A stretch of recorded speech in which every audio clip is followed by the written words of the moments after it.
தந்தை இறந்த நிலையிலும் தேர்வு எழுதிய மாணவர்கள், கூலி தொழிலாளியின் பிள்ளைகள் 10ஆம் வகுப்பு பொதுத் தேர்வில் தேர்ச்சி பெற்று சாதிக்க வறுமையும் கவலையும் ஒரு பொருட்டே இல்லை என்று நிரூபித்து காட்டியுள்ளனர். ராமநாதபுரம் மாவட்டம் கமுதியில் உள்ள தனியார் பள்ளியில் படித்த காவிய ஜனனி என்ற மாணவி 500க்கு 499 மதிப்பெண்கள் எடுத்து அசத்தியுள்ளார்.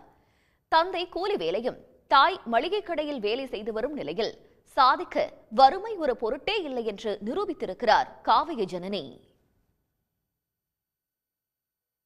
பரமக்குடி அருகே பாம்பூர் கிராமத்தைச் சேர்ந்த திபீஸ் மாரடைப்பால் தந்தை இறந்த நாளில் மனம் தளராமல் சமூக அறிவியல் தேர்வெழுதினார். தற்போது 10ஆம் வகுப்பில் தேர்ச்சி பெற்ற மாணவர் திபீஸ் பொறியாளராக வேண்டுமென்ற தம்முடைய தந்தையின் ஆசையை நிச்சயம் நிறைவேற்றுவேன் என்று கூறியுள்ளார். பாம்பூரில் அரசு மேல்நிலைப் பள்ளியில் நான் படிக்கிறேன். எங்கள் அப்பாவோட ஆசையை நான் நிறைவேற்றுறேன். +1 +2 படிக்கணும். நான் இன்ஜினியரிங் ஆகணும். எங்கள் அப்பாவோட ஆசை, அதை நான் நிறைவேற்றுவேன். 10ல் 306 மார்க் எடுத்திருக்கேன். திண்டுக்கல் மாவட்டம் ஒட்டன்சத்திரம் பகுதியில் வசிக்கும் விவசாய குடும்பத்தைச் சேர்ந்த மாணவி காவியா ஸ்ரீயா 500க்கு 499 மதிப்பெண்கள் எடுத்துள்ளார். அவருக்கு ஆசிரியர்கள், பெற்றோர்கள், சக மாணவர்கள் பாராட்டு தெரிவித்து வருகின்றனர். என்னோட மார்க் 499. நான் இவ்வளோ மார்க் எடுக்கிறதுக்கு என்னோட school management, parents, subject teachers எல்லாத்துக்குமே தேங்க்ஸ் சொல்லணும். எல்லாமே ரொம்ப டே அண்ட் நைட் கஷ்டப்பட்டு தான் சொல்லிக் கொடுத்துருக்காங்க. என்ன டவுட் கேட்டாலும் அட் அ டைமில் கிளியர் பண்ணிடுவாங்க. அது லேட்டாக கேட்டாலும் கிளியர் பண்ணிடுவாங்க.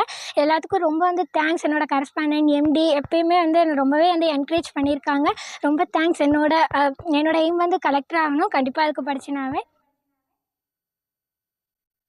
தஞ்சாவூர் அக்ரஹாரம் பகுதியைச் சேர்ந்த தேவன் என்ற மாணவன் உடல்நலம் குறைவால் தந்தை இறந்த போதும் 10ஆம் வகுப்பு தேர்வை எழுதினார்.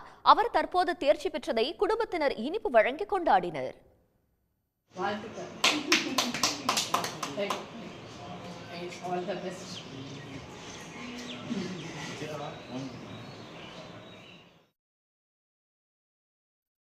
இதேபோல் விழுப்புரம் மாவட்டம் செஞ்சி அடுத்த மேல்மலையனூரில் தந்தை இறந்த நிலையிலும் தேர்வெழுதிய மாணவி ரேணுகாம்பாள் 10ஆம் வகுப்பு தேர்வில் தேர்ச்சி பெற்று அசத்தியுள்ளார். மதுரை மாவட்டம் உசிலம்பட்டி அருகே விவசாய கூலி தொழிலாளியின் மகளான சுஷியா 500க்கு 497 மதிப்பெண் எடுத்திருக்கிறார். உடனுக்குடன் செய்திகளை தெரிந்து கொள்ள சன் நியூஸ் பெல் ஐகானை கிளிக் பண்ணுங்க.